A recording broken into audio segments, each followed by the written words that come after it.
Today's episode of the Life of Phys Podcast is brought to you by Very Good Presets. All photographers know how saturated and underwhelming the preset market can be. You see some styles you like, you buy that pack of 20 presets, and when you put them on your photo, none of them look like what you expected. Very Good Presets has a different approach to color grading. Rather than a pack of presets, they offer them one at a time with modifiers to help refine that preset to your liking. Each preset has months of focus and calibration to make sure you get an incredible end result. Their film emulations have been used by major brands and artists such as country superstar Luke Combs. Additionally, a growing community of users rally around the brand and its developers to inspire and encourage one another.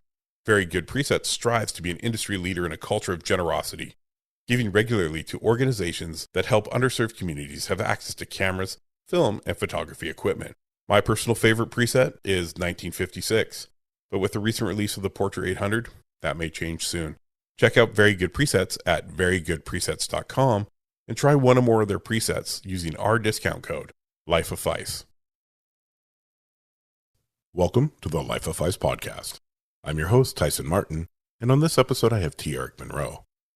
T. Eric Monroe is a visionary cultural curator whose body of work offers a captivating glimpse into the dynamic world of 90s hip-hop, skateboarding, and hardcore culture. Born and raised in Somerset, a small suburban town in central Jersey, Monroe's journey into the heart of urban culture began with a passion for skateboarding and photography. T. Eric also has a book called Rare and Unseen Moments of 90s Hip-Hop, and you need to check it out. Link in the description below. Now let's hear a word from our podcast partner and get to the show. The Life of Phys Podcast is lit by Hobolight. Hobolight is on a mission to empower creators to elevate their creativity with lighting kits made to last and built to inspire. These lights are bold, beautiful, and powerful because Hobolight believes that your lights deserve to be seen. To learn more, follow them on Instagram at HOBOLITE. Like I said, just basic conversation. Okay. I'm not super prying into people's personal lives, but what I want to do is give people like the real story of you. Gotcha. What you've done is incredible. Your work is phenomenal.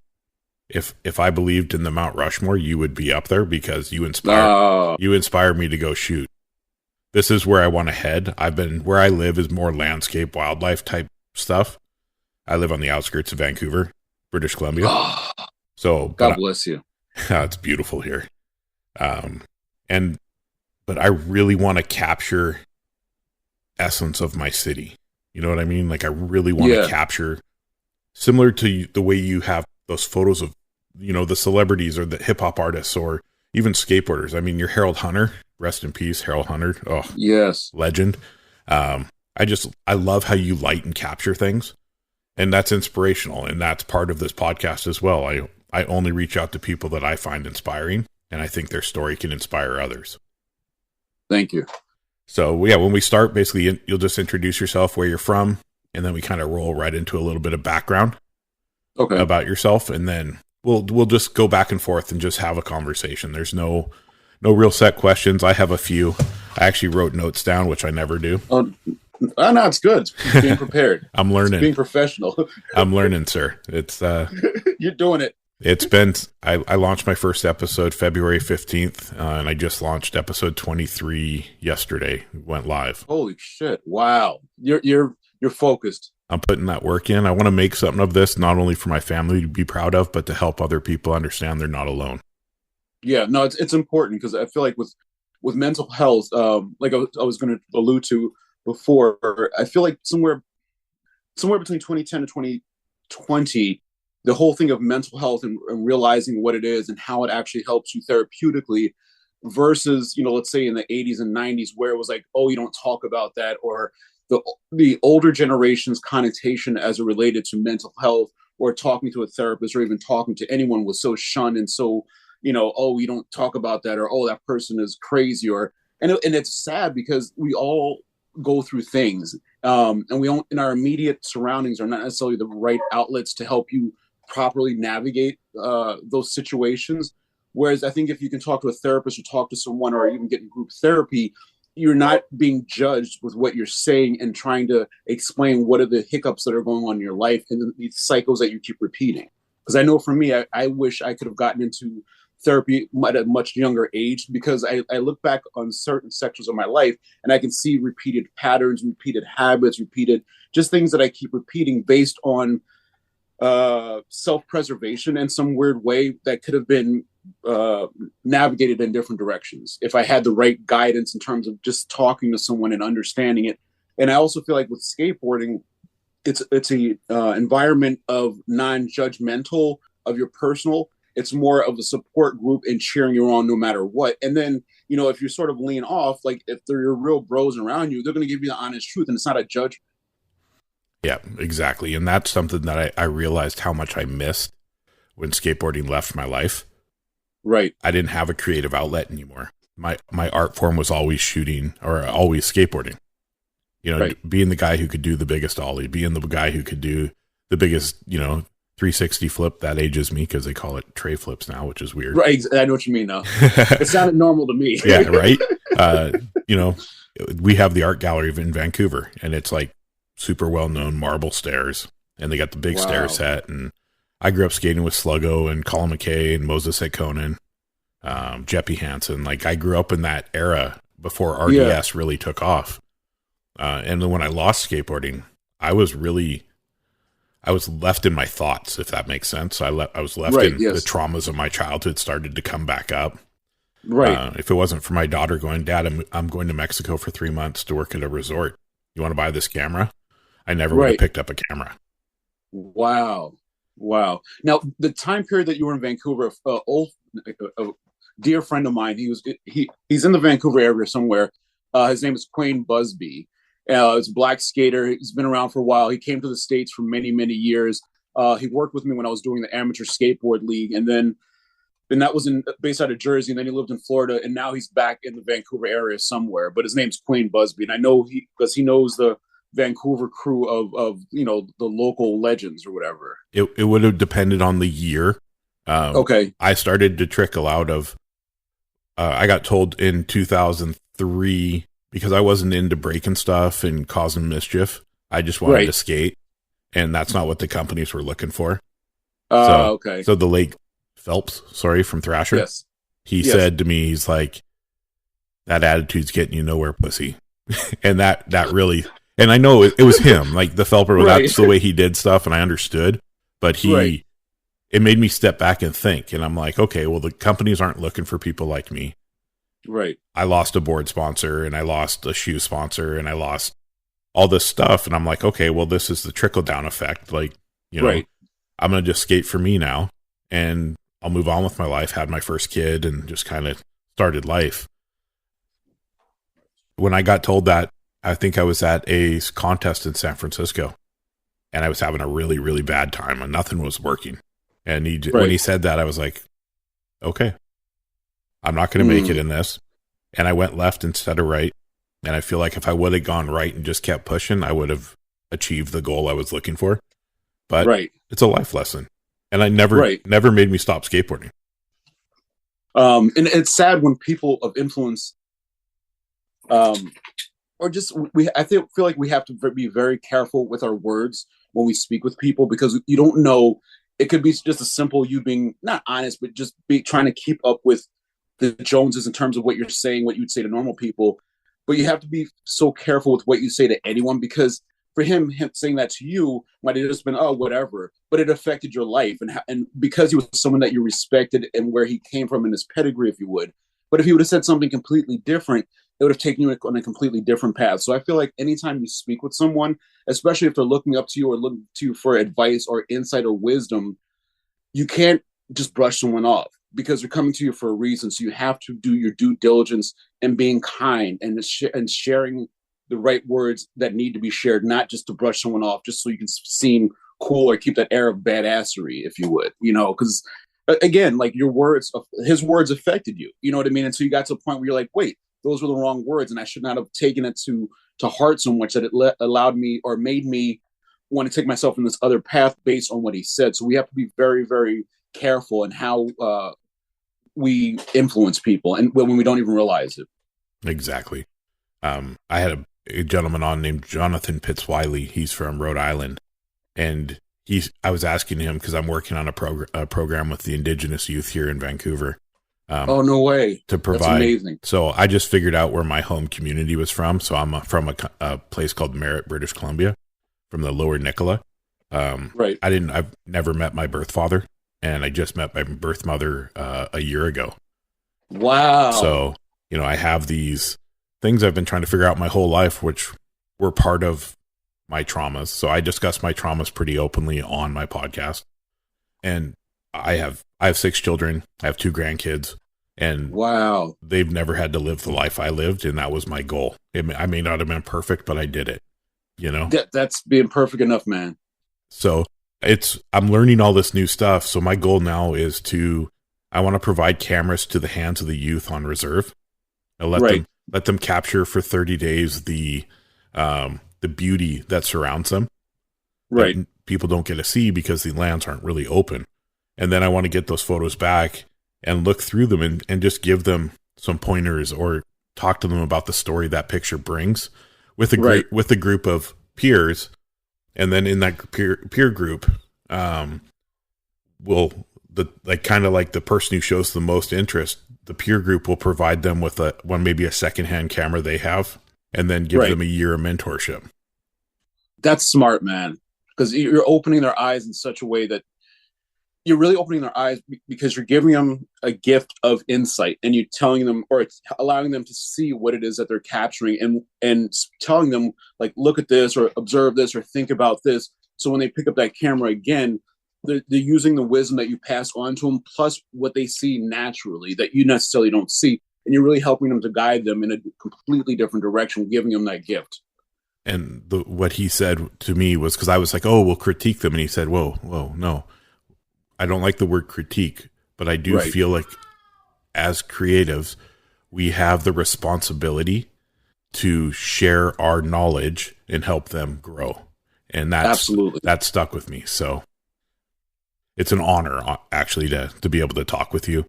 I followed you for as long as I've been around. I didn't actually realize much of the skateboard side of you until about 1.5 years ago. And that just cemented it. Like, that was like, all right, we're putting them right up there. And then I was watching a video and you talked about your first picture in Thrasher. Yes. And then you showed a cover. Like, were you in the Danforth cover? Like, were you in that issue? Yes, that's correct. Yeah. It was a simple picture of, just the woman, her name is Kathy Zatko, holding her trophy because she just won at the Brooklyn Banks. And it was just as simple as the joy of just capturing, and that's all it was. But that was the first picture that really got the ball going. That's amazing. I was a huge Alva guy growing up. That's why I was so stoked to see the Danforth cover. Yeah. I mean, that cover is literally still obviously because it's your first picture, so that cover will always stick in your mind no matter what. Yeah. But it was such a beautiful cover that was, typically in my mind, I'm so used to seeing like the street shot, for Thrasher, most of the covers or whatever, but to see Danforth, and I could still see him in that pool or whatever with the bright blue, but that forever sticks with me. That's amazing. All right, well, we should probably get started. I could talk to you all day about skateboarding. I could talk to you all day about skateboarding. I love talking to people from the same era. Right. Because it was such a different era to where it is now. Like, the video game era that we deal with now is crazy. It's another world. It's completely another world because even just looking just pre-internet, pre-2000, anything post Tony Hawk Pro Skater in the 900 is a completely different world, and before that was a completely different world. And I think we're fortunate where we are now, where we can see both worlds and how one affected the other. And Colin McKay won that contest. Yes. I saw the Tony Hawk thing and they were talking about it. So I was like, nope, Colin McKay won that. That trick was insane. Got the 900 after time. Yeah, exactly. Perfect, man. Well, let's just start. Like I said, just introduce yourself, where you're from, and then we'll just kind of roll right into your backstory, like how you found photography. And I just like to know your story. There's no right or wrong answer because it's your story, and that's what I want to share. And then we'll work through the hip hop, we'll work through, your skateboard connection, and then we'll really touch base on some of that mental health aspect. And then I'll ask you first, to offer some advice to people that are just getting into it. I'm trying to provide a platform for people to be okay to not be okay, to hear stories of other creatives who are successful and have made it to the pinnacle of what this career can be. But to show that they also have the same issues, the same pitfalls, the same things that we deal with as we're growing and learning. So we can start anytime. I'm Eric Monroe. You can just call me Eric.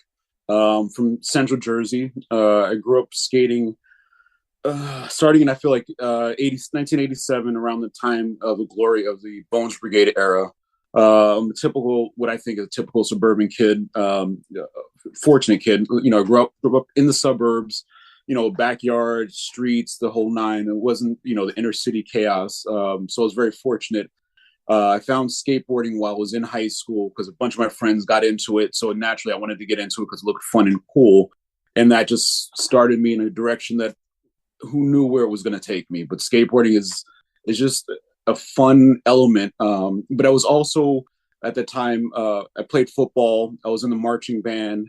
I was active in Boy Scouts. At the time, I went to church with my family and did the typical, what I thought was typical things in life. But when skateboarding found me, it just completely took me in another direction in a positive way, because it opened up my world to so many other people that I don't think I would normally have been around and experience what it allowed me experience to grow into the punk rock scene and have so many amazing friends to this day that punk rock and that whole scene, which also melded into skateboarding, allowed for.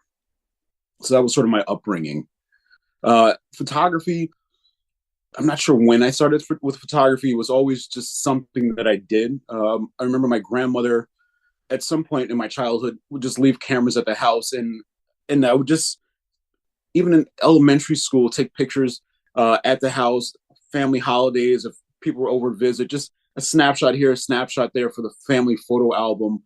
And then as I got into my teens and started, traveling around with skateboarding, I always wanted to capture those moments with my friends because I thought it was just a fun and exciting time, and capture who knows what. But so that's how photography just became a part of me. I didn't think of it as profession. I didn't think of it as photography. It was just a part of me naturally wanting to capture moments. And that's what I did with the camera. So when I got into 1988, when I was at the Brooklyn Banks, which is the story that got me into Thrasher, it was a natural thing. Again, I had my camera with me. I went to the contest, started taking pictures because it was such an exciting place to be around, and capturing the woman who had gotten the trophy, being one of the first females to ever, or first women to ever win at a Brooklyn Banks event. And capturing that moment of excitement was normal in many ways to me. And that paying attention to that excitement, that moment, that shareable moment is what later kept repeating itself throughout my life and became a career, was capturing those right, meaningful, original moments that we can all relate to. It wasn't that it was me capturing her doing an amazing trick. It was a joy, excitement about being in a very personable way, that it was no different than capturing, let's say it was, my family had a fishing trip or something like that. It was the same genuine joy that I was capturing, I found, as I look back. I've noticed in a lot of your images you capture, you wait for just that moment. You wait for just the moment where they kind of breathe and relax, and it's not the typical setup shot. And right. I appreciate that so much, because it gives the image the appearance of comfort, relaxation, and natural. They're not, I got to pose for the camera, I got to be this way. They've settled in. And you can see it in your shots. I mean, you can see, like, when I'm pointing at a screen right here, just so you know, yes, I have totally. your images up on the screen. Just when they sit back and there's that brief second of, okay, I'm good. I can just breathe and be myself. And you're like, click, and you capture it. And that's such a gift. And for many years, not until really recently did I, maybe the last 10 years, realized, in looking back at the work, and this was many years removed from doing active photography, putting all the work together, looking at it for figuring out what I was doing with it, later being social media and books. But when I look back at it and had other people look at it, that's when I saw, the common moments of realism, if that's okay, we can use that word, or just natural state of being, but I didn't notice it in the day of grinding, being an active photographer. It wasn't so much later on. And also back then it was all on film. So you had, my brain all thought completely differently in terms of, you see something, you trust your gut, you capture the moment, you get it processed, you get the film back, you share it, but you're always in this active cycle of pushing forward, but never slowing down to actually look at the moments. But when you look so many years removed, you see the commonality of this very natural environment, this very unguarded imagery that you could see people being their natural selves and allowing themselves to be photographed. And also back then, everything in terms of time moved completely different, because right now we're so used to the social media age of instant, instant, instant, instant, instant. But back then there was no instant, instant, instant. Everything took time, whether it was a month, 2 months, 3 months, because you shot something at the fastest, you might see it a month later in a magazine, or 2 months or 3 months later. So time and the way we reference time back then is completely different than how we reference time now. Yeah, I've heard that from a few people. They talk about, if you look at skateboard videos, like back in the day, we had, Pal Peralta was the first, but between Future Primitive and the Search for Animal Chin, I mean, that was 2 years, right? Night and day. Yeah, and now you put a part out, they can put a part out in 2 days, and it's instantly seen by, 100,000 people, which instantly, yeah. It's just crazy. They didn't have to carry around those big, heavy cameras. They never really learned like what we had to do. Right. It was a grind. It was completely different. And like, even in talking of skate videos, I remember the two videos that stick out the most to me were Birdhouse's The End video, and also Flip's Sorry video. And for me, the reason why I reflect back on those two, I remember because I was good friends with Per Wellender, who was running and managing Birdhouse at the time, along with Tony. But Per was more the business side of it, but always talking to Per on the phone and him telling me about The End and what they're doing and the budgeting and all the production that went into making this one video, because they needed to create this capsule of energy to put out there in order to help sales and visibility and marketing.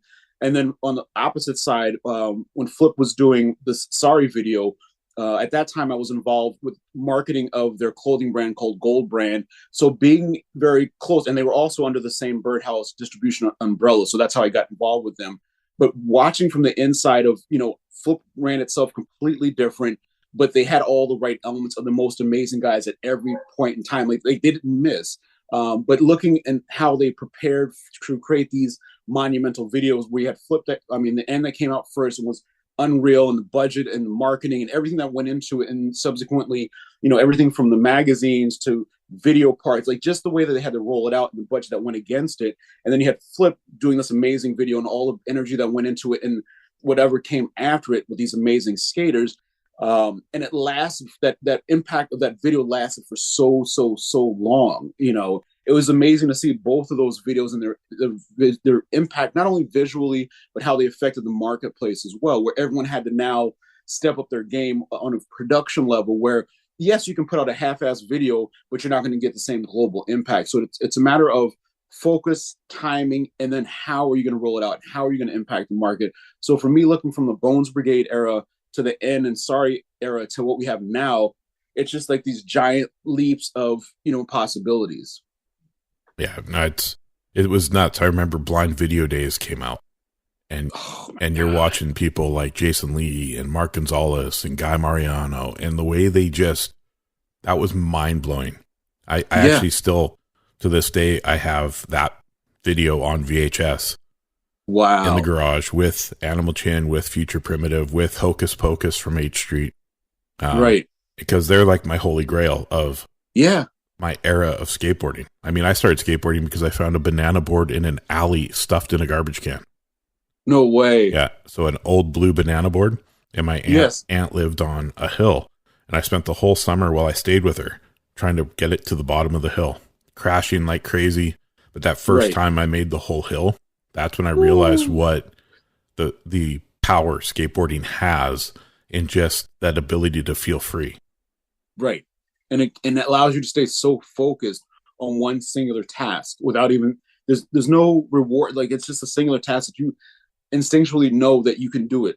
You can ride to the bottom of that hill. Doesn't matter how many wobbles, how many crashes, how many bloody knees, elbows. It doesn't matter. It's just like that joy of the focus. And when you finally do it, that elation that you get from just going down a hill, forget anything else. That first, like, I just did this. And then the joy of that first ollie of it doesn't matter how many times you try to do the ollie, but that first ollie, and these light bulb moments go on, this joy and endorphin rush that it gives you, it's incomparable.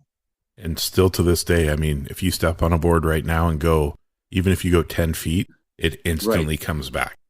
Yes, absolutely. How long were you involved in the skateboarding? I know you started a league on the East Coast. Yes. I saw you did something, I think it was with FTC not long ago. Yes. And so you still actively will show and be involved in the skateboard industry? Yes, it's two parts. So after photography, I started an amateur skateboard league. The company was called the United Skateboarding Association, and we ran two contest leagues. One was called the Beast of the East. That was mainly for shop sponsored kids and regular sponsored kids, but also if you weren't sponsored, we had a division for you. And then we created a series called the Grom series for the younger kids, and that probably was our third year in when I realized there was a market that wasn't being served, which was like the young kids market. And the way that I compared it is if you look at soccer leagues, parents want a safe environment for their kids to explore and do. And I knew with the skateboarding, I needed to create a newer environment where it was just for the younger kids. So that's where I created the Grom series. And we got an instant reception and support because we gave parents and kids a safe environment for their kids to compete. So on a Saturday, we would have the Grom contest at a skate park, and then Sunday would be the Beast of the East. And you had kids, in the Grom series who skated on Saturday who completely stood out even at, 7 or 8 years old. And then they'd stick around Sunday and compete against the Beast of the East kids. And then the kids were like, oh, I'm good enough. I can skate in this series. And it provided a really good community environment. So that was 1998 to, I think it ended in 2005.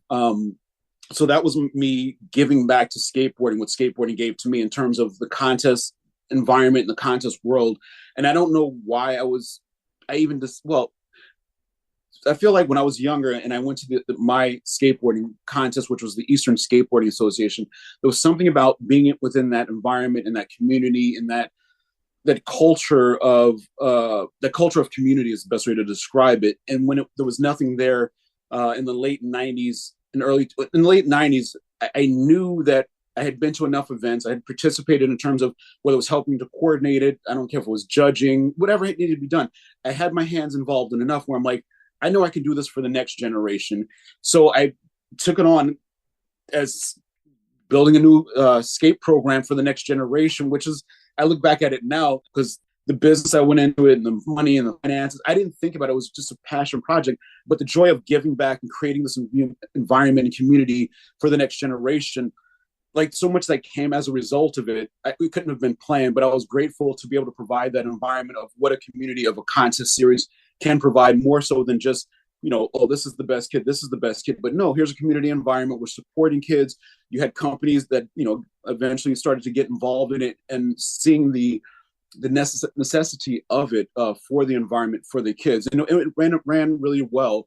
And I'm grateful for everything that came along as a result of it. And then most recently, as it relates to FTC, you were asking, I met one of the, I want to say curators for FTC randomly one night in New York where I was showing some work at someone else's event. And we started talking. I had some hip hop stuff and I had some skate stuff because I think the theme of the event was old New York. So in my mind, I wanted to show obviously some pops, but I also wanted to show what other early New York stuff I had. So for me, that was showing shots of the Brooklyn Bank, showing some shots of Harold and skateboarding and just environmental shots of the early 90s. And that to me was a reflective of old New York. And one of the guys who happened to come to this party randomly was from San Francisco and from FTC, but at the time I didn't know his whole pedigree. And I remember, I think he bought a couple pictures. We talked, exchanged information. I completely forgot about it. Maybe 6 months later, he reaches back out and we started our conversation. And then I realized he was from FTC, and we were just talking about skateboarding. And he told me that they were bringing a store to New York and would I be interested in doing a project with? And I'm like, absolutely. Because to me, FTC Skate Shop was like this home base in San Francisco for a lot of the East Coast guys that would go out to California, where they go to LA for a while, then go up to San Francisco for a while. And FTC was always that shop that took care of the East Coast dudes. I never went out there. I was never that great of a amateur skater, but watching my friends, getting Thrasher magazine or knowing that FTC was taking care of them, that was love on a different level. So for me to give back to a loving environment was almost like me doing a skate contest. I could relate to it. So I was honored to be even considered to do something with FTC. It's really neat how you've been able to connect, your skateboard and that hip hop culture. and those hip hop legends, but you have those legendary skateboard things. So when I started looking more into your history, a year and a half or 2 years ago and I started to see that expansion and the connections that we share, because I'm a huge hip hop fan and I'm also a skateboarder that grew up seeing the Brooklyn Banks and Thrasher. I've never been to New York. It's high on my list in the next year to go and visit. But those Brooklyn Banks, I remember seeing them in videos and constantly going, oh, I could do that off there. I could do that off there. You know, your brain's constantly working. And then you just captured the scene when it was just so busy. Right. It was just packed with people riding these banks and just enjoying life. How did the hip hop connection come in? So were you doing hip hop photography before skateboarding, or was it kind of intertwined? It came naturally. My first hip hop shots, if you would, were at an event where there was skateboarding going on as well as a hip hop concert going on. So this was in 1992, and MTV was doing an event called the MTV Beach Bash, where they had a big half pipe, and Dave Duncan from Alva was the MC there. And I don't know how I knew Dave Duncan at the time, but I was hanging out with Dave Duncan and the guys that were skating. And then I ended up getting a photo pass to go shoot the stage because I just wanted to see the concert of Crisscross and DOS Effects. And what happened was that literally that one moment of being in the right place, someone asked me what I was going to do with the photos that I had just taken of the concert and Crisscross. And I really didn't have an answer for it. It was, for me, like having my camera there was just capturing a moment and excited to be there. But what ended up happening is the person explained to me different avenues of what I could do with the moments that I just captured. So that allowed me, or that led the way for me to start working with photo stock agencies. And while I was working with the photo stock agencies from the beginning, their advice to me was, you know, if you get a magazine behind you that can help you get your stuff published, but also you can use their name to try and get into other things, that'll be the biggest asset for you. So with that advice, the only magazine I knew at the time was Thrasher magazine, and they had a music section. So I reached out to Kevin Thatcher, and then Kevin Thatcher introduced me to Brian Brennan, who was the music editor at the time. And Brian Brennan was also in the punk rock band Jodie Foster's Army, or JFA. So Brian said, sure, and explained what I could do. And that just got the ball rolling. Like that was that moment of working, you know, skateboarding and the music industry, or skateboarding and the music industry, magazine industry. And for me, the easiest access that I knew of was hip hop. It just, not that I was a hip hop head per se. I love hip hop music, but I just found easy avenues to start interviewing and photographing hip hop artists at that time. It's always just that it was such a great intersection. You just happened to be at that right place at the right time. And literally. That actually literally just happened to me in February with this podcast. I happened to just kind of reach out to a brand and say, hey, I've got this platform, I've got this idea. And I sent the email and they got back to me and they're like, oh yeah, we were listening to your podcast. We love what you're doing. I had 2 episodes out at the time. And that blew me away. I was like, oh, okay. And now the brand Hobolite is a full-time partner of my podcast, which... Congratulations. I'm honored, but I still suffer from that imposter syndrome part right now where I'm trying to figure out why, but I know why because I'm doing this, but it's that.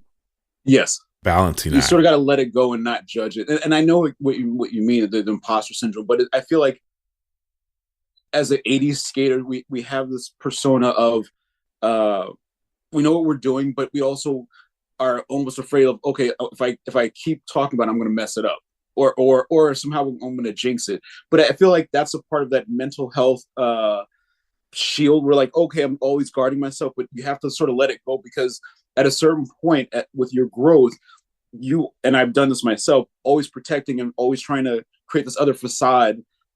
We also will end up messing ourselves up as we grow. So we sort of got to let that thing go and say, okay, we just have to embrace it for what it is and be grateful for what it is and just continue on a path, because we have this intuition that we're moving in the right direction, or this is this is what's calling me, is moving me in this direction.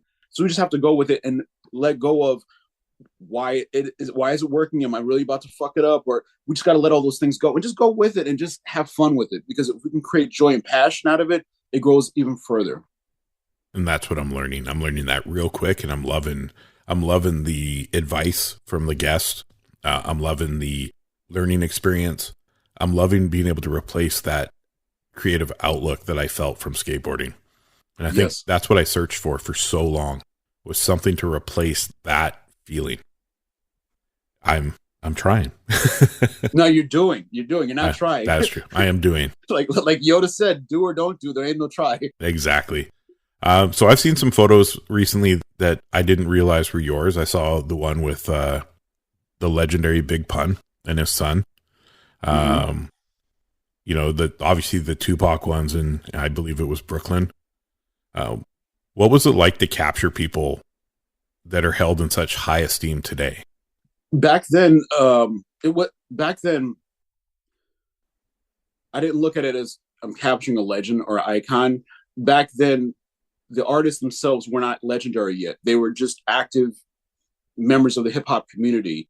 They weren't superstars. And I feel, looking back, I'm grateful looking back the way that I didn't recognize them as, like, for example, Tupac had been in a few movies already, or Tupac had done so many albums.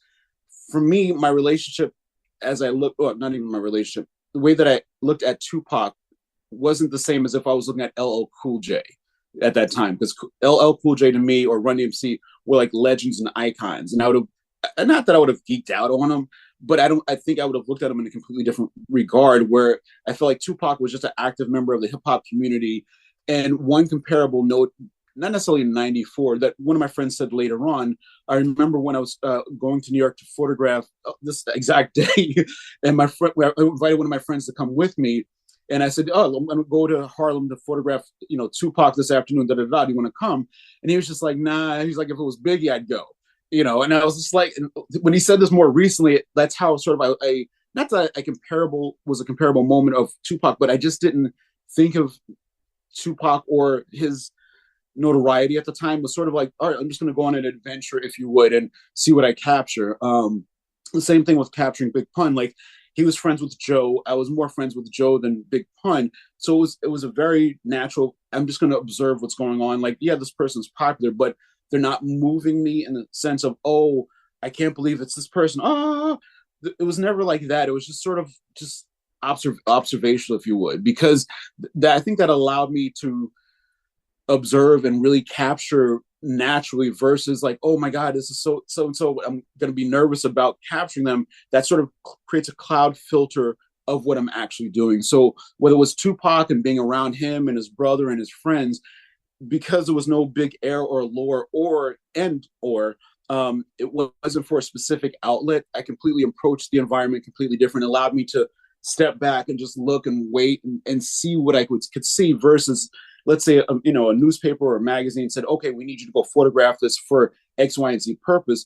I would have approached it completely different, looking for those very specific, as I call them, safety shots, where I'm like, okay, I know I got a shot of him doing this, or him acting like this, or I got this kind of environment, that kind of, where I knew a magazine would publish it, because I had no outlet or no reason to be there other than being asked if I wanted to be there, made me observe and approach the subject completely differently.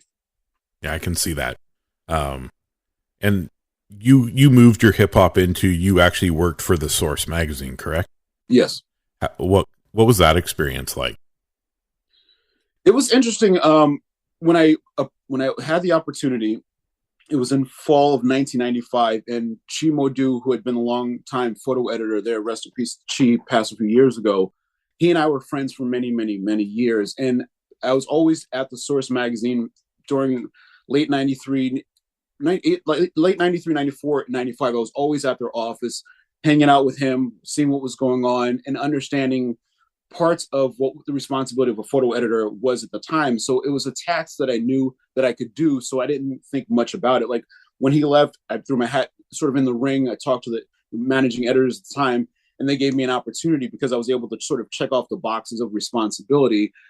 But being there after a few months wasn't as exciting as it was from the outside, because you're working the inside of it. You're working on a monthly task schedule of hiring a photographer for this, making sure this meets deadline. And you have a bunch of responsibilities where it wasn't, at this point, they were changing the mechanics of how the magazine was run. So my job wasn't photographing the features all the time. It was sort of, putting things into place, like putting square box into a square hole, putting this, and it became too mechanical. And the BS around, no, I don't want to say BS. Yeah, I can say BS. The BS around the everyday environment wasn't fun the way that I was used to things being fun and exciting. And after a while, it just wasn't fun enough. And I found myself every afternoon for lunch, I would leave the office because where it was located, it was on Broadway in Houston, and Supreme at the time had just opened their store catty corner from where the source was. So I'd walk down one block, walk over one block, and every afternoon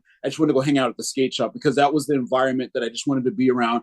So I'd go over to the Supreme, hang out, BS or whatever, and then after a while, I would walk back around the corner and go back to work. And I found myself doing this every day, and within that everyday environment of finding my joy for this hour period of hanging out at the skate shop, at that point, that's when the desire of wanting to create an environment that didn't exist anymore, like reflecting back on when I went to the contest when I was a younger kid, and now there's nothing going on, and trying to recreate a new version of that for the next generation. So that's where that seed was born of me going to the skate shop every day, leaving work, and then starting to ask questions and in my mind shape out this amateur skateboard league that was going to come to be.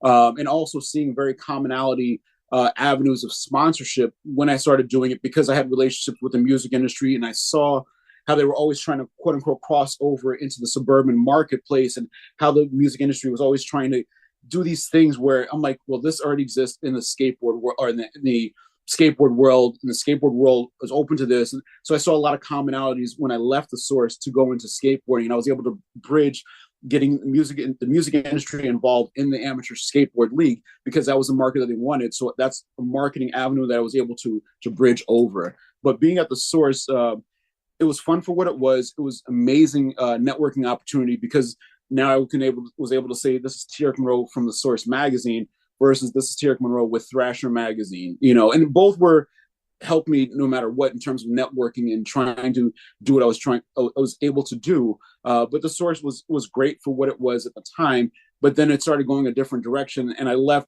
in my mind at just the right time in terms of being on staff, but I still contributed in terms of freelancing up until I didn't really want to shoot anymore in '98. That's when I started the Amateur Skateboard League. But I found myself still going back into the environment of the music industry. Interesting. It's great. What I'm hearing when you're telling me about your experiences with Thrasher and the Source is just say yes. Just say yes to opportunity. Yes, throw your hat in the ring and just give it a go. If it works out, awesome. If it doesn't, hey, you tried. And right. The more you try, the more success we can have. How long, do you shoot still currently? Do you ever get out and shoot anymore? Or is it kind of? I only shot. I didn't shoot for many, many years. Over the last, I'll say 10 years. Yeah, over the last 10 years, I think I was hired to shoot twice, because I don't have modern digital SLR equipment. So I remember one time, this is probably, I don't know, let's say 6 or 7 years ago, someone reached out to me to photograph behind the scenes of a 2-day beauty, I don't know if it was makeup or hair or something, but to shoot behind the scenes. And I'm like, I can always storytell, even just back then was using my BlackBerry or iPhone. But a friend of mine had modern digital, camera equipment. So it took me a couple of days. I'm like, oh, this is similar to this. So I understood the mechanics of shooting with the digital SLR. And I did great shooting behind the scenes stuff for 2 days. And I was like, oh, this was fun. But then I let it go. And then again, people were asking me to shoot. I'm like, oh, sorry, I don't have modern equipment. And I just threw it off. But last October, I was approached with the opportunity to photograph Mark Echo, who was from Echo Unlimited and created Complex Magazine. And with Mark, I have a relationship with him because when I started the Amateur Skateboard League, I got Echo Unlimited involved as a sponsor, where we'd give out, Echo clothes at our contest, put stickers out all the skate parks, and we just developed this genuine friendship. So when I started this Amateur Skateboard League in '98, we got him involved, and then all the way through 2005, we had a relationship. So backtracking to photographing, he reached out to me to photograph some portraits of him because he had some stuff coming up. And I kept trying to say, oh, you know what? I don't have equipment. And then as people were like, well, what's the budget? You go rent equipment. I'm like, oh, I made every excuse in the world, because part of me had this doubting, like, do you really want to take this chance and fuck it up? But then there's the other side of like, you still have it. So I sort of got back into a corner where I couldn't say no anymore. So I got the right equipment, found a couple of guys who could assist me in terms of, modern lighting and having I forgot what it's called. We have a Digitech, that's what it's called now, where the guy sitting on the computer after you shoot it and could readjust it and the fly. But once I got the right guys and went to photograph Mark, and being around someone that I knew made it less stressful versus say, hey, can you go photograph, popular rapper of the day or popular actor? Being around Mark and knowing him and being around him in his environment allowed for me just to really relax, look at him, look at the environment, and allow myself to really capture something that no one else could capture in a way, because of the friendship, because of the knowing, and also wanting to capture a moment that really spoke him in only a way that I knew him and others had not seen him necessarily before. I remember Echo. I remember always seeing the Echo stuff everywhere. I remember when I saw it start trickling into skateboarding back when the big baggy clothes days. Totally. That's such a cool connection. And that's something a lot of people need to understand. If you make one connection, you may think it's for that moment, but many years later it can come around and it can elevate you right back to where you were. It can absolutely bring back that feeling of enjoyment and excitement. So going from photography, you've started releasing books. Yes. The Rare and Unseen Moments of 90s Hip Hop. Was that something you always wanted to do? Did you always want to write a book and release them? Or was this something that just came about out of chance? It was something I definitely wanted to do. I feel like reflecting sort of back on what you were saying about you're always looking for a creative outlet. When I started sharing my work on social media, there was a desire, and I kept hearing people, oh, make a book, make a book, make a book. And I'm like, yeah, that makes sense that this work belongs in a book.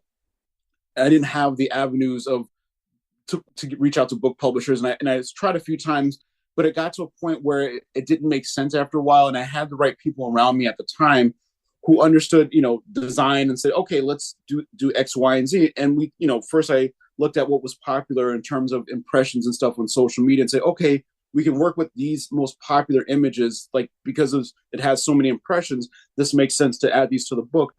And then also learning how to tell a story about like what this picture is and what happened, and then working with the right writing coaches or copy editors to really tell a story of that moment, and learning to create a voice for myself in a written form. That's what allowed me to put book one together, volume 1, volume 2, volume 3. And it was really just based off what I put on social media. But then after a while, I wanted to bring all 3 books together. I wanted to create a new voice, because it had been so many years after the fact. And I had seen other books come out, and I was thinking, like, I need to make something even more beautiful, more attractive. So that's where the collector's edition came from. So I had all 3 books that were combined. The interior was redesigned. I added more text, more pictures to it. And I wanted to be a beautiful coffee table book. So I worked with the right designers at the time, and they, put this beautiful piece of, art together, what I call book, that just came out at the right time, and it spoke, and it's just a beautiful way of looking into 90s hip hop. And it's not necessarily telling a story from A to Z, but it just walks you through different moments of time completely at a random shuffle as you go through the book.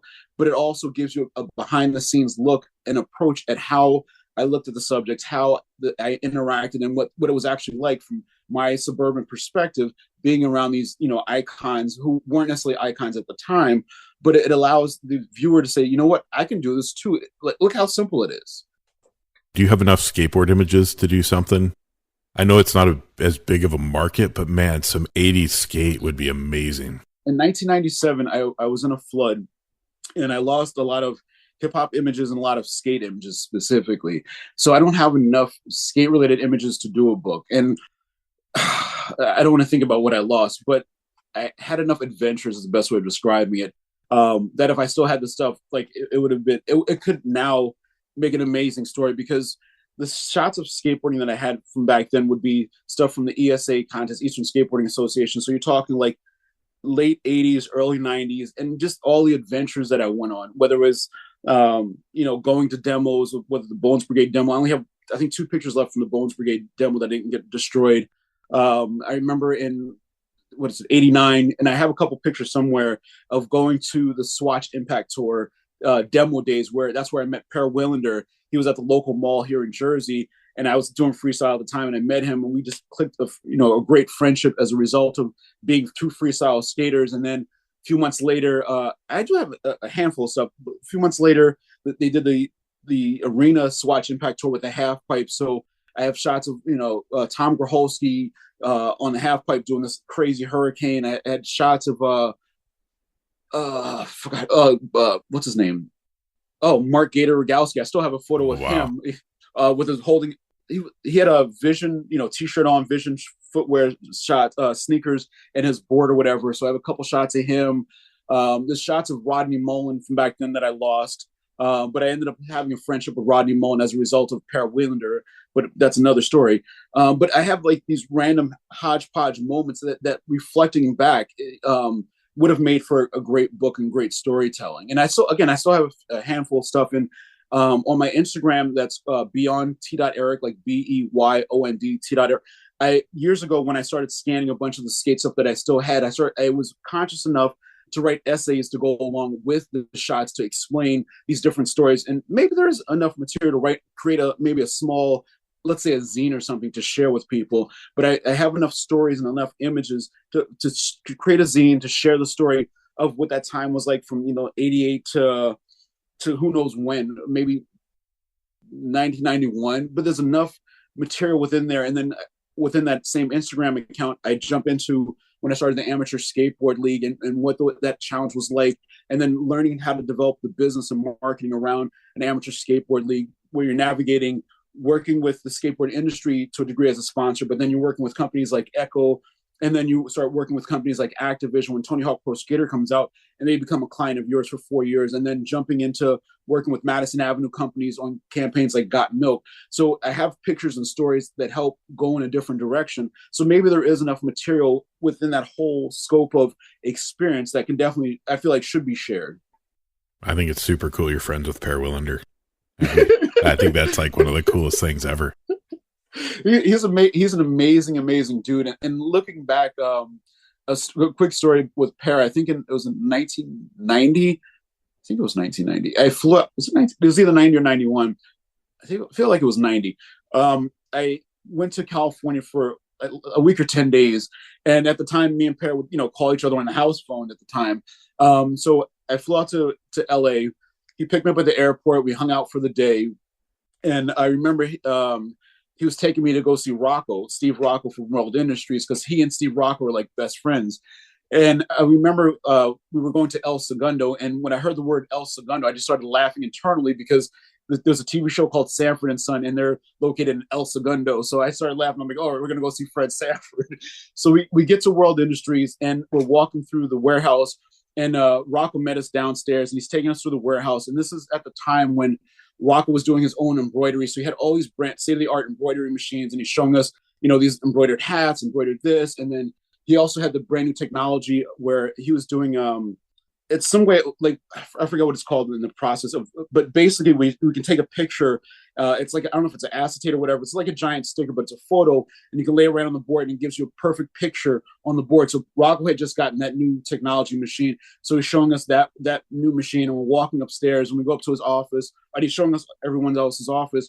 And we get in this one giant room, and these two tall folding tables there. And Parrot and Rocco were talking. I'm looking around, and I said to Rocco, I'm like, yo, where's your office?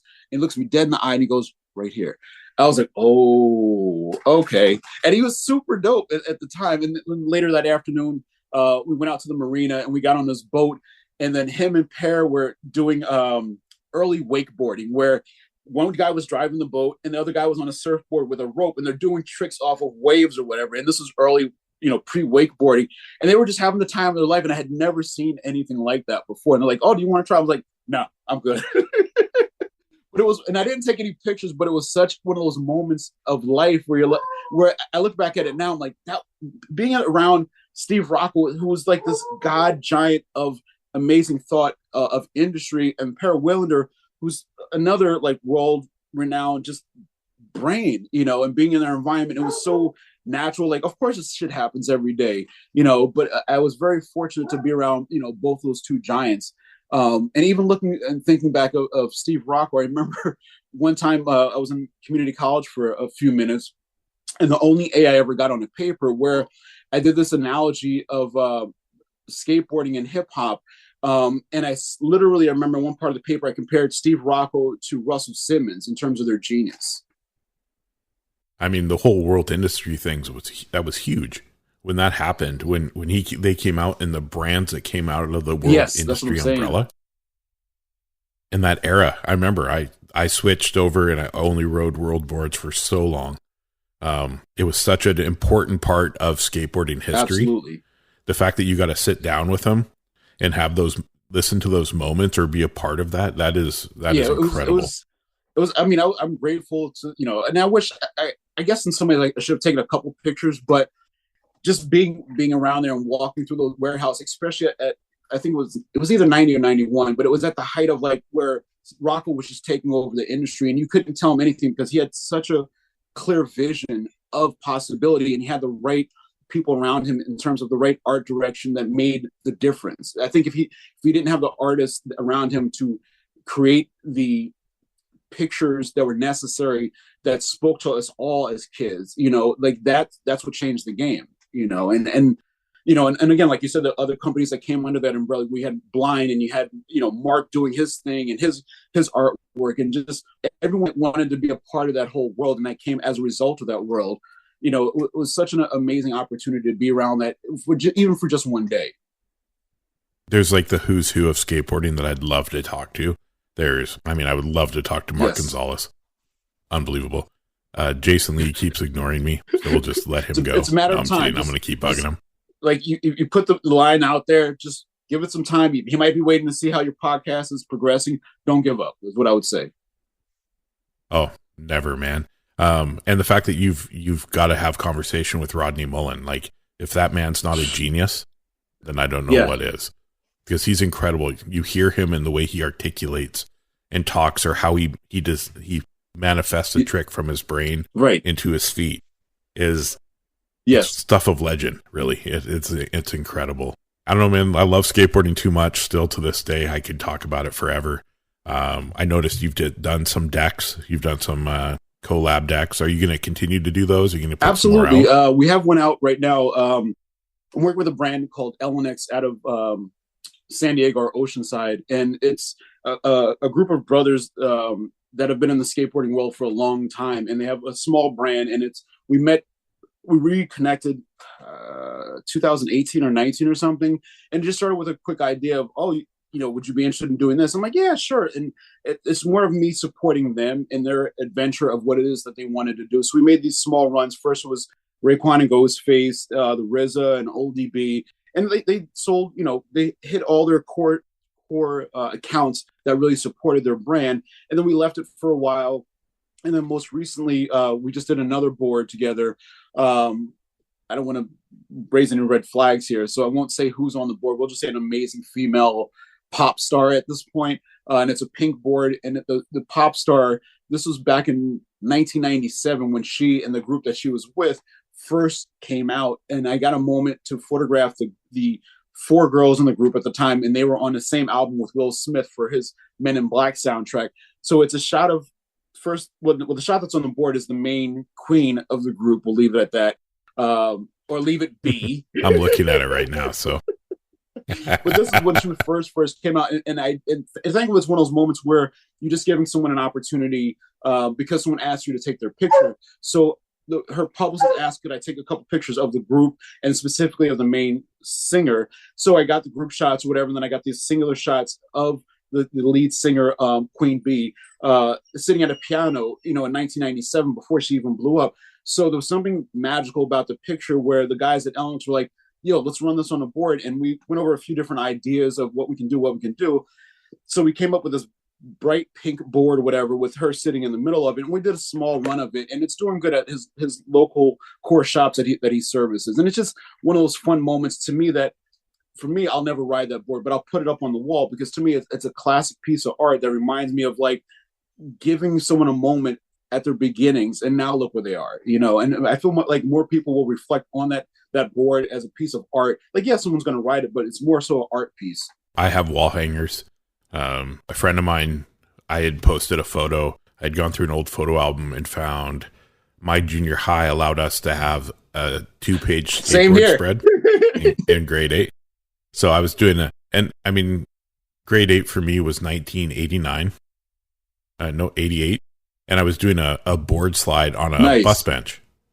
And it was like, even now I'm like 88. That was still pretty big back then. But it was like the big photo of the 2-page spread. And I found the original the other day. And I found, a blast ramp session. And I found one of me when I had a little quarter pipe in my driveway, but I was holding the Mark Gonzalez face vision in front of my face. And I was like, man, that was my first favorite board because I had just read the Thrasher interview he did. And then I went to the skate shop and begged my parents to buy it for me. And a friend showed up at my door and he's like, hey man, I got something for you. And I was like, oh yeah, what's up? And he reaches behind his back and pulls out a repop of the Mark Gonzalez Vision headboard. And I was like, wow. And then he heard I was having Cab on. He comes over. He's like, oh yeah, here you go. So the Caballero banned this board. So I have these legendary boards. So when my studio's finished, I want to start adding more and more. So I'm gonna look into your boards. I'd love to have them on the wall. So that's such an incredible thing to do. Yeah. So for me, like, back to the question is, I love collaborating with people, especially if they have an artistic vision of what they want to do with the picture. And I'm even open to people who are, graphic illustrators who want to take the picture and then, reconceptualize the picture through their art, however they do art. So I'm always open to collaborate with artists because I want to give them, if it's a picture of this person or that person that inspires them, that want to create this piece of art. Absolutely. I should not stand in the way of someone's artistic vision or interpretation. I want to, if anything, feed into their joy and their excitement. Like that's my job, is I captured something to share and I want to allow them to share their possibilities of what they can do. And that's, as an artist, I feel like that's so important. I was able to speak at a local high school that has a photo majors program. And I was able to go in and I spoke to the kids to talk. And for me, it was more about letting them understand that social media, those likes and follows, that's really, if you're an artist, that's not what you're after. Does it make you feel good for a moment? Yes. But in reality, if you're really into art and that's your passion and that's where you want to go, I would rather see my stuff, like your stuff, rare moments from the 90s hip hop. That's stuff that it holds history. It holds moments. So I want, like, my images I shoot a lot of landscape stuff and sunrise, sunset, starscapes because of where I live. And I want that stuff eventually to be on the wall somewhere. I want my grandkids to be like, yeah, my grandpa shot that. And that's what I'm teaching them and helping them through those pitfalls, because a lot of them are like, I posted a photo I loved, I got 1 like. I posted a photo I hate, I got 30 likes or 40 likes or 100 likes. That fucks with your head. So I'm just going to shoot that. It does. So, I got a card from them signed by every student in the class thanking me for coming in. Right before their spring break this year, I got to go in and they had 36 images both sides of the hallway. And I got to talk to every kid about the image they took because it was inspired by my talk. And I was like, I'm not going to critique it, but tell me what you see, and I'm going to tell you what I see, and we're going to see how close we are. And we were nowhere near each other, but it was always like, they were like, oh, wow, I didn't realize, like, I'd tell them about a leading line that caught my attention, and they'd be like, oh, that's amazing. And that's where I want to go. I want to pass my knowledge on to the next generation and allow them to understand that if they create and stick to what they're doing, they are going to have a great future at what they're putting out. That's a blessing. Man, it's such a cool feeling. So and what's amazing also is that the kids just worked with whatever lighting that they had available to them, and they made the most of it, and they still created art. Like that's like, for me, it was the same thing. Like, I didn't have great equipment. I had very basic equipment. I didn't have great lighting equipment, but I utilized what I had to make the most out of it because I saw the beauty that could be created, because I didn't learn traditional lighting from, in a traditional sense. I just saw, whether it's natural light and moving people in, or having reflections, or just having the right strobes with filters or whatever, just using what I had available to me to create what could be. Yeah. And that's another thing about your photos I didn't mention earlier is I noticed you shoot a lot from a low up angle, which is total skateboarder. Yes. That's how I was taught. Yeah. And I my kids hate it because we're driving down the street and I was like, oh man, you could do a back lip on that. And they'd be like, Dad, you're 50. I'm like, my brain can do a back lip still, but I see everything. When I'm with my best friend, he lives in Alberta now, but when I'm with him and we're driving in the car, we're both like, oh, look at that double set, or, oh, that bank over bush. And it's just, that's totally what we know. So that's how we still talk. And it's still a huge part of us. So another part I always want to talk about is the connection between creativity and mental health. I find it super important for people to understand, like, no matter where you are in your life, and you're looking up to people and think, oh, their life's easy. They've all been through it.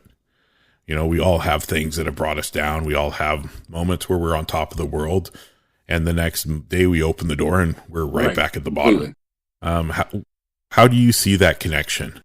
As it relates to mental health, I think we need to have those outlets of reality, meaning if we can have a therapist, someone to talk to, it would help us stay grounded and stay more consistent versus a lot of times I know for me, from an artistic perspective, my excitement and my thrill and my desire and my zest for wanting to create, wanting to do, wanting to build overrides reality sometimes. And I don't see myself necessarily going way off course and not being realistic and just putting too much energy in one area. And it's almost sabotaging me in one way versus if I had a therapist or someone to be realistic where I can talk to it and just sort of check in to make sure I'm on the right path, or I'm not, I don't want to say being delusional. I'll use that term in my grandeur of what I see as possibilities, but having the right mental health check-in or the right person, the right reality set to say, just, I understand your zest, I understand your drop, but slow down because now you're putting too much in this area. You're not paying attention to this, and it's causing for this to fall off, and it's not allowing you the consistency. And I feel like as a creative, like, yes, we're always looking for that creative outlet, whether it's through skating that allows us to have that creative output. For me, sometimes it's, like putting this book together, and now it's sort of pushing to get publicity around it in some ways, but also I'm always thinking about what's the next project, what's the next thing that I can now put my creative juices into. And I might be missing steps in between, whether I'm not following up or following through in so many ways. But I'm also, I always have to create something. I always have to do something. I'm always like busy bee. And that's good to be a busy bee to a sense. But I think what's necessary is to slow down and have, like, to start writing things down, giving yourself real direction of reality. So you're not putting too much here, you're not putting too much there. And you're also not losing people because your zest and excitement is going so fast. Like you're losing in between, trying to go from point A to point Z in between. So I feel like within mental health, we lose ourselves sometimes in our creative desires and our creative wants, our creative outlooks of things that we see as, and I feel like this is like kind of like a skate thing. When you see, like you were saying about Rodney Mullen creates these tricks in his head and he sees how the creative output of putting it to his feet and making these tricks happen. I feel like internally we're the same way in terms of our creative output. Like we see the true possibilities of how we could do this project or that project, but I don't think oftentimes we slow down enough to say, okay, what are all the realistic steps that it's going to take to actually bring this into fruition? And like, yeah, we want it to happen tomorrow, or we want it to happen next week. What I learned, especially with doing this last book, Rare and Unseen Moments of 90's Hip Hop Collector's Edition, is understanding when the output happens, what's the next step, or when is your deadline that you give yourself? Why are you giving yourself that deadline? What is so significant about this deadline drop date? And is it realistic for everything that needs to happen before it and whatever's going to happen after it? So you have to sort of be kind to yourself. Don't always be so, for me, being so hard on yourself, like I have to do this by this time because this will happen, that'll happen, this. And sometimes it does work out. Oftentimes it doesn't work out. And when the times that it doesn't work out, I've learned later on, be grateful that it didn't work out because it could have caused so many other chaotic things or things that are going to draw unnecessarily expenditures as a result of it, you know.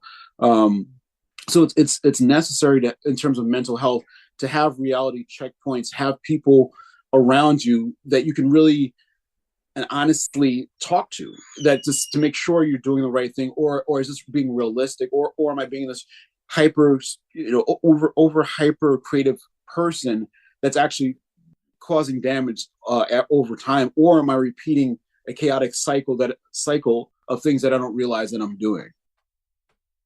Yeah. So by doing this podcast, I spoke to a therapist for the first time since I was 10, about a week and a half ago.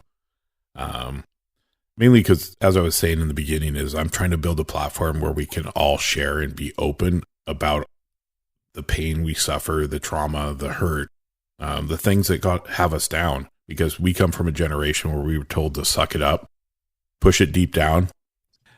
All I was saying was, I felt like because I'm trying to create a platform for people to understand it's okay to not be okay. It's okay to share your feelings. Coming from a generation of the 80s where we were told to suck it up, push it deep down and forget about it. That took me to my mid 90s until I had an explosion. Everything came out. It was awful. It ended a marriage. It caused me grief with my children. It caused me personally a lot of grief. And I've worked really hard since then to get to this platform and this place where I am now. But I felt if in order for me to continue to be myself and unapologetically myself and talk about therapy, I needed to make that step myself, because I want to be as real as possible on this. And it turned into, you know, it was an hour session and it turned into an hour and a half and then an hour 45. And they were so good at listening to me. And the part I liked is the stuff I thought I was requiring them to agree with. If I was being, like you said, delusional, and I tend to see the big picture and I want it right now, just like you were saying. And they would slow me down, and I appreciated it so much. And then they'd have an explanation and they'd have a reason, and you know, okay, you get to that, try this. You know, I have this tendency, I'll just buy things because buying things gives me that instant dopamine. And it's stuff I don't need, and it puts me in a financial position I don't need to be in. And that was my trauma. They brought it out as that's my way I cope with trauma, because when my parents would cause a traumatic situation, they would buy me stuff. So that's what my brain connects it with. When I'm stressed out or feel trauma, you buy stuff and you feel better. Completely. So trying to grow as a person, and then doing it in a public space to help other people has really been eye-opening. And it's allowed me to really look back to where I've come from and what I went through and where I am now, and actually tell myself I'm proud of myself. That's important. So it's a really cool feeling.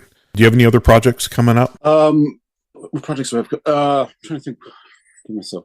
There's a few things on the horizon. I think by the fall, I have a project with RZA from Wu-Tang coming out. What else is coming up?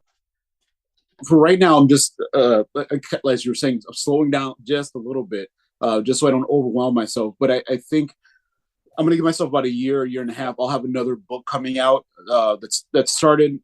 I had to reformat the book. But again, I'm not over rushing myself, because I'm like, I have this great idea and I want to, because I know how detrimental that can also be. So I'm giving myself a little bit of time. And right now it's really just pushing the book, talking to people about the book. I started back in February talking at colleges. I did my first college at Princeton. So now I'm working with an agency to speak at other colleges, whether it's doing a straight up talk, sitting on a panel. And that's been very liberating in terms of having possibilities of just communicating my story and allowing the younger generation to see what possibilities do exist. Because where I live and how I came up, there weren't a lot of people in my area within the music industry, within the entertainment industry, and all these different avenues that I've been able to explore. So allowing other people to know that these avenues do exist, and you do have to put the work in to get there, and not taking no as a a final no, like it can't be done. No just means you have to go through another door or try it a different way. And just keep trying, because again, the area that I grew up in, the reality, the reality that, come on, be good boy. The reality that exists for me now versus what was available during, let's say, the 90s, early 2000s, whether it's hip hop or the skateboarding world. I remember specifically within the skateboarding world, or going into it the way that I grew with an amateur league. One, the amateur skate league world didn't exist the way that I saw potentially that it could exist. And then two, the ways that I went about sponsorship and financing it in terms of sponsors and creating marketing opportunities to create income, all those avenues didn't exist. So to tell the next generation, or I'm sort of getting lost here in what I'm saying, I'm sorry. Within the skateboarding world and what exists and seeing the opportunities and possibilities, letting someone else know that, yeah, you too can do, like only you see the opportunities that you see, and you're the only one that sees the connecting points, and you have to let others later on come back and say, oh, now that I see it. Because again, with me, no one saw where I was going with hip hop photography. Where I'm from, it didn't make sense. In terms of skating events, it didn't make sense. But later on, when perfect example, when Tony Hawk became a household name and I had already been working with him and doing this and doing that, people were like, oh, now I get it. Or, when hip hop became so big and so mainstream where the Source magazine was like the Bible and was at every newsstand, people were like, oh, are you still doing the hip hop photography thing? I'm like, no, I already left it. Like, I've been there, done that. Now I'm doing skateboarding. Like, what the hell is skateboarding? I don't get it. And then when I left doing that to go to just do pure marketing, and Tony, like I said, Tony Hawk became a household name and everyone had Tony Hawk Pro Skater. I had already left that environment. And when people are like, oh, are you still doing the skate thing? I'm like, no, I'm doing this now. They're like, I don't get it. What's that? It's kind of like the thing where you just have to just keep going. And then when people catch up to what you were doing or what your desires were, let them catch up. Like, don't take it as a badge against yourself because everyone else doesn't get it. And for many years, I think to a degree, I don't want to say I beat myself up, but I don't think I was financially secure in the areas whether I was doing photography, I wasn't necessarily financially secure, but I had enough money just to keep going. And when I was doing the skateboarding events, I didn't make, a shit ton of money, but I was able to live and enjoy my life. And I just kept going kind of thing. So it's like a give and take. But now I'm grateful that at least I held on, even with the flood and everything, of the skating images and some of the hip hop images and some of the skating images, and having the memory to look back and create these, whether it's doing a gallery show or creating books or just the storytelling in general. I'm grateful I have what I have now to be able to share and let people connect to a period of time that is so sincere to them. And I'm also grateful for YouTube and social media period, because I can now take something, let's say it's an old video of Tupac walking around in Harlem and I photographed him that day. I can now insert that YouTube video and say, oh yeah, this is the area we shot this. Now look at the video. Oh yeah, this was the moment of whatever. Now look at the video. And I'm able to at least connect it where it's just not me giving you a firsthand version. There's now old video footage that's now resurfacing, and it's fun to be able to connect the digital dots in that way and allow other people to also insert their storytelling ability. Because even I think it was yesterday, day before yesterday, I got a phone call from a friend of mine, and he's like, hey Eric, I got you on three-way. And it ended up the other person on the call was Tupac's brother Mo Preem that was on the phone, and he was reflecting specifically about the brotherly love picture that I have of all the guys having this big giant hug and smile. Mo Preem, Tupac's brother, is literally right across from him, and he's wearing, I think, like a what's that, like a dark purple shirt or something like that. We were just talking about that specific brotherly love moment, and for him it was just so special. And he was asking about some of the other pictures that I have from that afternoon, and he was just like, well, why were you even there? And I had to explain the backstory of it, and he just loves that moment. And my friend happened to give him a 16 by 20 print that I had sent him a while ago, and he gave it to Tupac's brother. So sharing and reconnecting with moments like that with people it's something special. And in the moment, you're not thinking about how am I going to make this last or who is it going to reverberate to, but just be joyous and happy and just being there and capturing moments of people in and of that moment that it is. That's such an incredible story. It's that turnaround full circle. You were just there doing your job, capturing the photos like you capture. And now it turned around, many years later where his brother reaches out. Yeah, like, it how was cool beautiful, is man. that? It was truly. I love that. Man, it gives me goosebumps and excitement for future, because in the reality, the more I think about it, in that moment, you were just capturing a sliver of time with no future. Nobody knew what the future held. And I wasn't hired to be there. I had the opportunity. I got called, hey, Tupac's going to be da-da-da-da-da. You want to come take pictures? We're not hiring you, but here's an opportunity to take pictures if you want to take pictures. And there was no one really picked up the pictures. I'm trying to think when anything from that little session, it was something might have ran. I don't think anything initially got picked up for years. It just sort of just sat. Like I tried to market it to magazine. Like there was no real interest in it for many, many years. And it's the kind of thing you just sort of ate it for a while and just waited and waited. And thankfully I went back and said, okay, what is it that I have here? Let me start scanning these slides or these negatives and, figuring out just this sharing possibility of it. There was no, like typical of me, I want to try and figure out a grand business solution to make this fit with that. It wasn't about that. It was just like, let me see what's here. Let me start sharing it and just to share it, and then now it's created its own momentum of people reconnecting back to their own time. And Mo Preem had asked me, day before yesterday when we were talking, what other shots do I have of him and his brother together from that afternoon? And I explained, I think there's 4 shots total that I have of them together. And I didn't know, obviously, that it was his brother at the time, because I barely knew who Tupac was, like, let alone whoever else was his inner circle that was there around him. But thankfully, capturing this very joyous, beautiful moment of him and his brother and his friends, and some of the other shots that I have of Tupac and the other guys sort of standing against this wall, sort of just chilling out, like smoking a blunt, and then you could see like a shadow of everyone across from them in the picture. So like the shadow of the people sort of line the picture, and you see the shot of Tupac, his brother, and his friends sort of hanging up against the wall. To me, it's a very beautiful shot. Yeah, it's always amazing when you can see multiple images captured within an image. It tells a story so much deeper. And I mean, the more I look at it, I mean, you captured a picture with Tupac and Biggie Smalls together before all the drama. How incredible would that have been? Like, I can't even imagine. Like, just, it's not even the legendary status. It's just knowing that you have 2 amazing lyricists that are current. They are current, and they are the go-to guys. And then all that drama broke out with the many West years Coast, later, East yeah. Coast. Yeah, which led to unfortunate passing of 2 of hip-hop's finest. It's so sad. Yeah, it really is. Wow. Thank you. Thank you for this time, man. I'm grateful to share in it. I love it. And I'd love to touch base more again and maybe do a second part as maybe when your next book's rolling out, or even when you're working with RZA. I mean, I'm obviously a huge fan of Wu-Tang. They've lit the light for a lot of things in my life.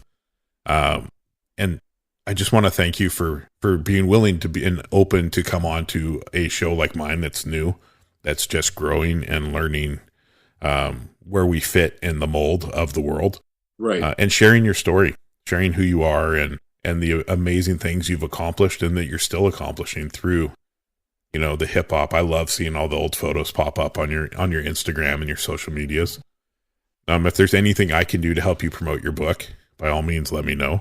I mean, this is definitely a help. And I appreciate that you're shining awareness on mental health and how it's okay to and necessary for us to talk to others, to get things so we can get out of our own heads. And it's so necessary, because I know in so many cycles that I deal with, like even a couple of weeks ago, I was like, someone asked me for help with something, and it was such a small task, but for some reason, I had just gotten in this weekly cycle where I was so in my own head that I couldn't help in this very basic task, or it just took me forever to do it. And I realized that I had gotten captured in my own head over, I don't know what even started the whole cycle of it, but I realized it. And I once I saw myself going in this very simple cycle of not being able to do a simple task, I had to step back and like really analyze what's pushing me in this corner, or why am I pushing myself in this corner?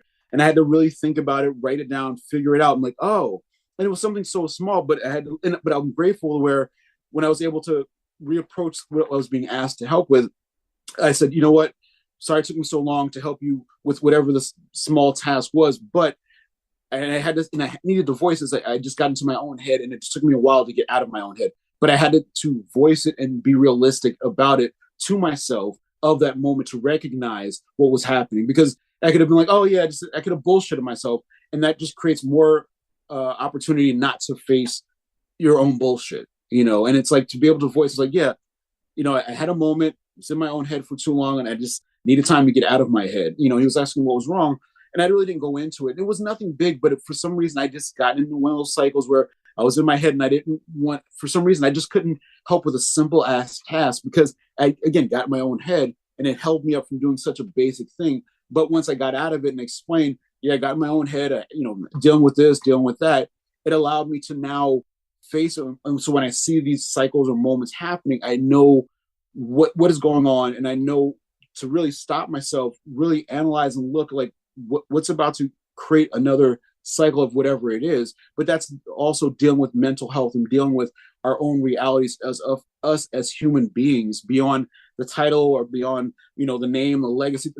We're all human at the end of the day, and it's like what we put together collectively is what we're known around and about. And it's always important, like when you can explain to somebody and be like, hey man, I'm in my head right now. Give me a minute. Right. And if they wholeheartedly ask, hey man, what's going on? Right. That is such an opening that back in the day we would never take, but that's an opening for you to be like, I got this going on. And then they can, sometimes it's just all they need to do is say a word. Yes. And you're like, wow, it's really nowhere near as bad as I thought it was. Totally. And it pops us right out and we're able to do our thing. So yeah, man, I'm being willing to talk about mental health with me. That's so important. Eric, I consider you a friend. I look forward to communicating more. Honestly, I look forward to learning more from you. I mean, I've learned so much today, and I'm probably going to have a lot of questions going forward because I'm here. Because even I have no clue what I'm doing, man. Yeah, even one day you just want to talk like skateboarding, or it's funny because I'm looking at your shirt, the wrestling shirt, and it's like I even have a story about being involved with the WWF for a little while. Like that's one of my adventurous stories. So this is I grew up actually in the States. So I grew up in Milwaukee, Oregon, so just outside of Portland. So this is the Legends of Milwaukee Wrestling.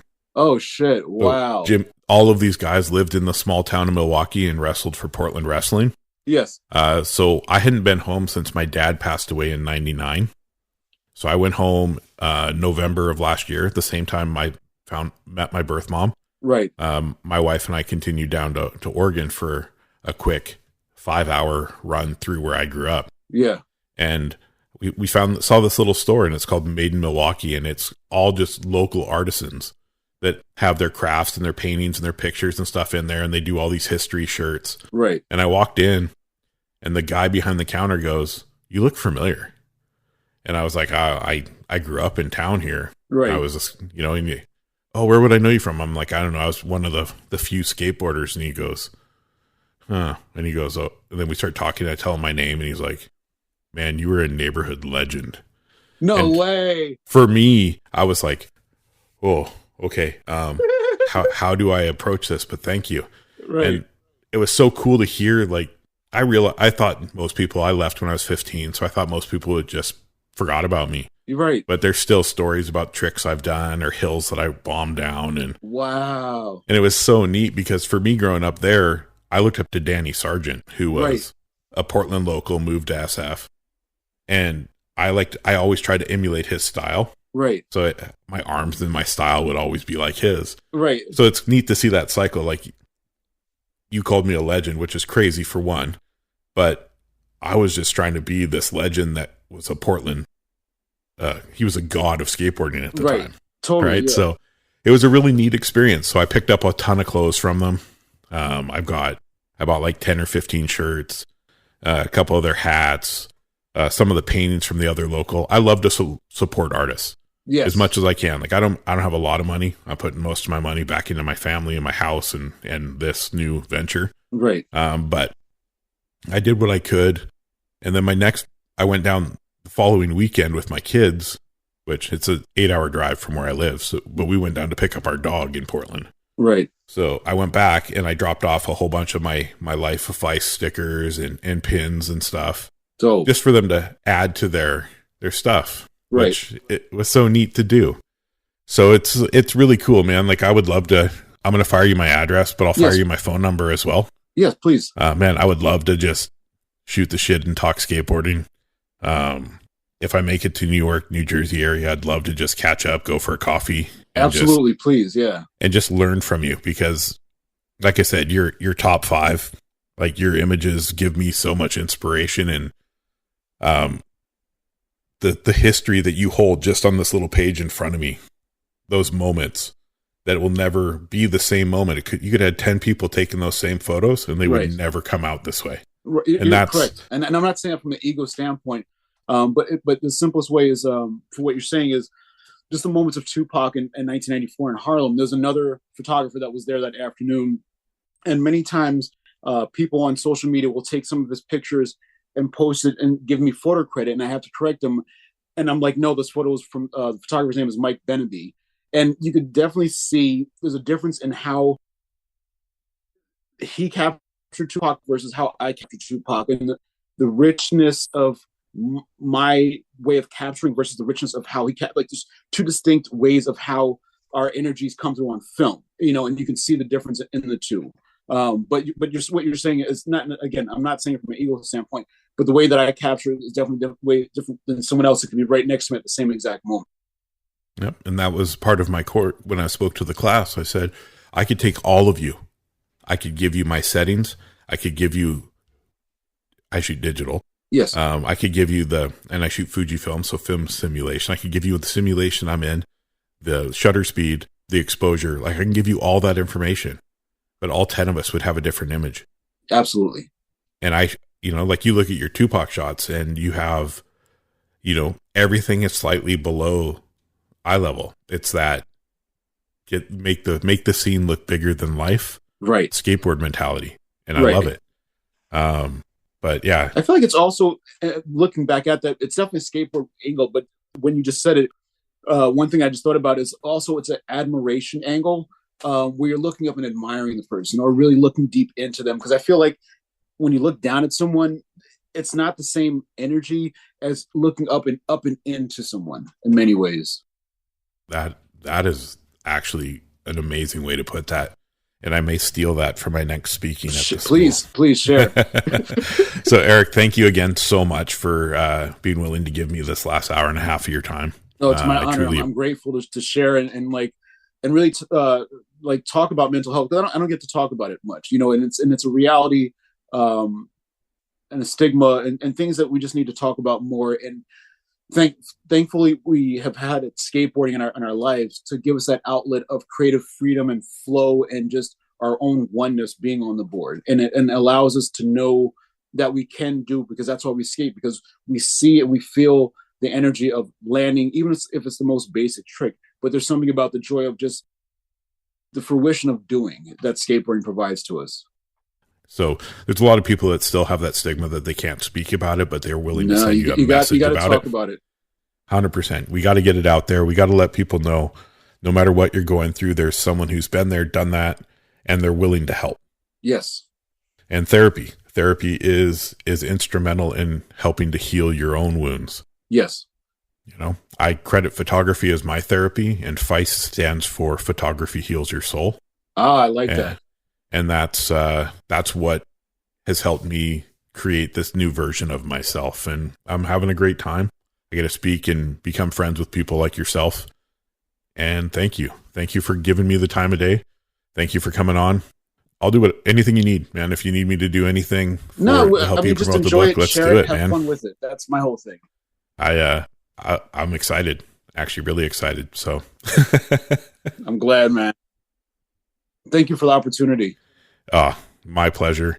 I'd love to talk to you more about skateboarding and more about some of the hip hop people you've been around and shots. And it just gives me that I can see the vision that I have for myself and what I want to capture and what I want to do with my work, that it's possible. Yeah. And all I need to do is see that it's possible, and I'll figure out how to make it happen. So. Absolutely. Because for me, like, the book is all self-published. So in just knowing how I'm simplifying this, how simple it is to do self-publishing. Like, it takes work. You need the right, people who understand design and layout. And so, but at the end of the day, once you put in the work, it's like skating. Like, once you figure out how do you stand on a skateboard, how do you do a tic-tac, or, just so you figure out how your body feels on the board, and figure out how to do an ollie. Like, once you do all the basics and get to the basics, it's already done. It's the same thing with making your own book. Once start out with a small book, like have an idea, write out some outline of what it is you want to do, whatever stories you want to share, or just get it out of your head, put it on paper, make your own little storyboards, even if you're not the best artist. But then you sit down with someone who is a better illustrator and has who's really great at design or something or whatever, and then just start somewhere. Like there's no endpoint, but just start somewhere. That's the whole point: is start, collaborate, talk. Like it's like mental health. Talk through it, and just get a few different ideas. Don't necessarily go for your yes man person, because I feel like we all have that yes man person. We're trying to get hyped up about something, but just talk to a couple people in a realistic format. So you're working in a direction that you didn't know. Again, the possibilities, because you're talking with other people who do know what possibilities are, and that can help shape what it is that you want to do in publishing or creating. And then that way, once you've done it twice, you can now go to the kids and the kids that you're working with and say, hey, kids, let's create a book about your own culture, your own area, the stories that you want to tell. And then you can help them see the possibilities of publishing books, of creating, of who knows what. And one thought that I had early on when you were telling me about the kids is I'm assuming that there's other, hopefully I'm saying this word right, tribes, if that's the right word of saying it, for the native cultures there, that let's say it's somewhere on the East Coast that's very similar to them, and then they can share their stories back and forth so they can see the commonalities, and they're not the only ones there. That's kind of the plan. It's I've been very fortunate with the people I've kind of connected with so far, and they have connections all across North America.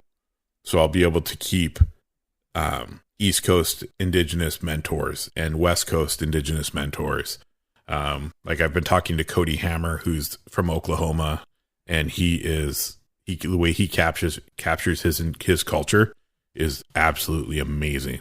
So I really want to keep that kind of front going. Yes.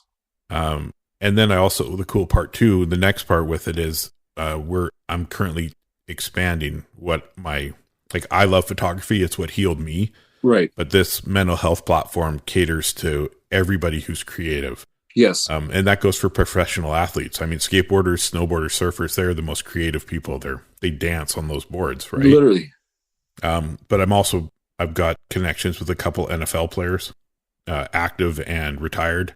Right. That they can share the same kind of struggle, the same mental health. So if a kid who's listening is like, man, I want to be that pro baller, they can hear from real world experience. I want to get musicians in.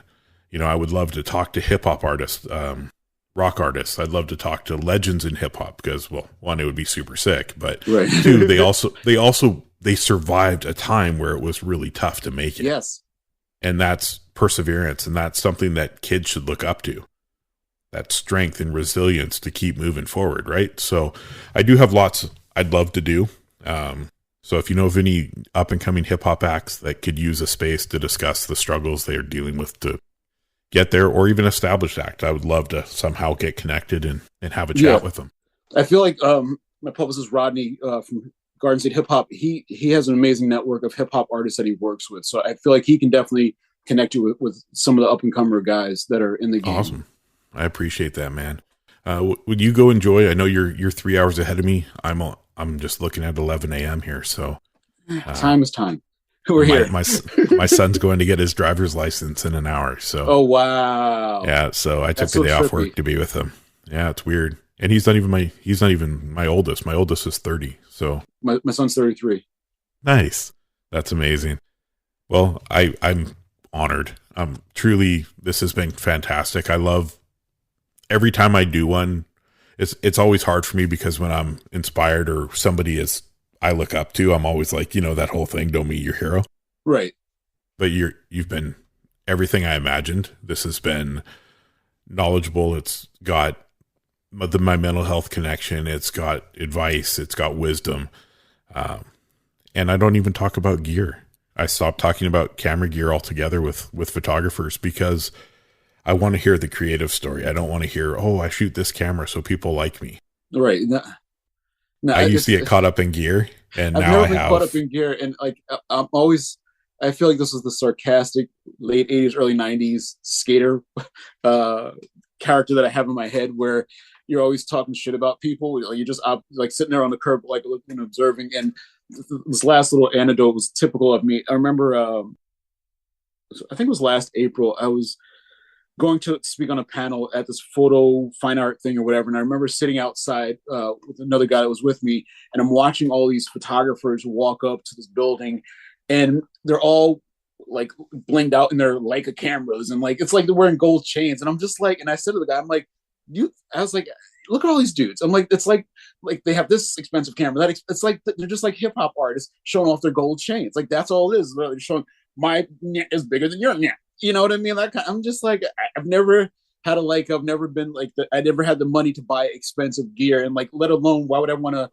keep it around my neck to show off? I guess it's like a medallion piece or whatever. I'm like either work with it, but don't show it off. You know what I mean? Like I'm not walking around with a Canon A1 around my neck. I'm like, oh yeah, I shot Tupac on this little cheap piece of shit. Now I can tell you, I love the Leica brand. I love the legacy and the history. And what I wouldn't do to have one of those Ray Barbie edition Leicas. Of course. Oh, yeah. Amazing. But yeah, no, I get it. It's the same thing. Like I used to shoot wildlife, and I would shoot it on this. I had a 100 to 400, like nothing super crazy. Right. And I'd see people out there, and they'd walk around and they'd give me the side eye because I was shooting on this, and they had an 800 mil. Of course, man. And I was like, that 800 mil is more than my car. That doesn't make sense in my brain. Right. So I got caught up in the gear thing for a while, and I just recently got rid of everything, but I kept one digital body with a 75 millimeter 1.2 lens. Wow. And that's my portrait shooter. Right. And then I have a Hasselblad 500. Wow. The medium format film. And that's it. There's nothing. No, I don't need anything else. Right. Those two cameras can do more than I will ever be able to do. That's where I was. I never had the money for the glamorous equipment. I just, whatever I had is what I had, you know, and like gratefully I was able to capture the beauty of what the beauty was. And like, that's all that it was. Like, and that's what it was capturing the beauty of what the beauty was, you know, and I'm grateful, that I only knew what I knew. I'll leave it at that. Yep. Just use the gear you have and enjoy capturing the moment. Yes. That's where it's at. Absolutely. Thank you for tuning in to another episode of the Life of Phys Podcast.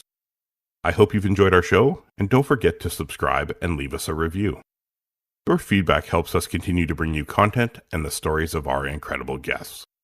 And remember to stay connected with us on all social media platforms.